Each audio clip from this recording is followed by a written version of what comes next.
I thought the first episode of Samurai Jack's revival was fairly intense, but wow, it was nothing compared to this episode. The second episode delivers a heart-pounding experience unlike any I've had in recent memory. This was a phenomenal experience that had me on the edge of my seat and literally gasping for breath.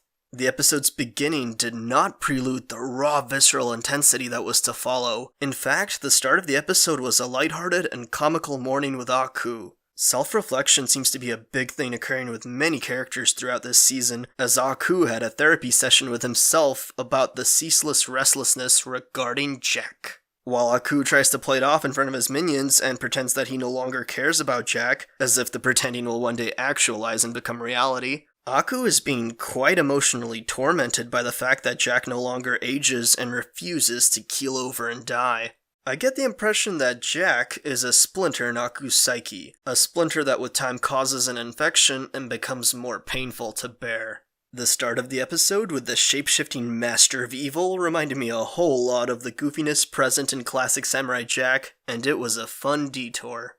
And then, shit got heavy. Real heavy. Heavier than I ever anticipated. Jack is paralleled to a lone wolf that takes on more opposition than it can handle, and I loved the comparison. Jack has to single-handedly fight off a coordinated elite unit of 7. He is outnumbered and outmatched, just as the wolf is facing off against multiple opponents larger than itself. I particularly have endless praise for this gut-wrenching moment where the wolf first gets bit. In fact, I'm in the process of making a brief side video on it just so I don't spend a disproportionate amount of time gushing about how horrifyingly phenomenal this moment was, and how it signifies that this battle won't have any real winners. From the very start of the assault, Jack is barely hanging in there as his armor is stripped piece by piece and his weapons are dismantled. Jack is desperate. Jack is afraid. Jack is merely trying to stay alive. In the midst of hiding is where Jack has his moment of introspection. This scene was dark. Within Jack's psyche there is a clash of identities. A corrupted version of his past self and the survivor Jack has transformed into feud with each other. The image of Jack's old self is the personification of Jack's death drive. It is the manifestation of Jack's repressed, darkest desire, the desire for the endless suffering to finally cease. A part of Jack has begun to see death as liberating, as achieving freedom, and this is a part of himself Jack has to constantly fight off as he is tormented by guilt and hopelessness. This scene is literally a representation of Jack's Eros and Thanatos, his life instinct and death instinct, in conflict with one another. The dialogue of this scene was stupendous and chilling to the bone. Come to think of it, the only honorable thing to do is quiet. No!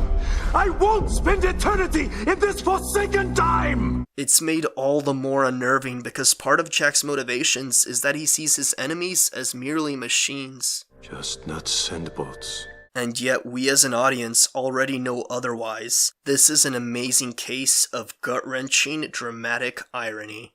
Despite the torment of his own mind, Jack is determined to stay alive, and the remaining half of the episode is a prolonged struggle of incredible proportions where Jack is pushed to the very brink. There is no more dialogue in the second half of the episode. There's just the most tension I've ever seen packed into 11 minutes. Just, oh my god, this episode. It's beyond words, really. The animation and choreography to the combat were magnificent. The music was haunting, and I could feel Jack's desperate desire to remain alive on a more visceral level than I was comfortable with. Though it's not yet clear how this experience will change Jack, it really feels like Jack has been reborn into something different. He even tried to silently hide in a crypt, an event surely demarking a figurative death if I've ever seen one. Jack's clothes being torn from him throughout the fight until he's nearly naked. I interpret that as symbolism of Jack returning to a raw base state without identity. Jack was reduced to a single urge, a single instinct,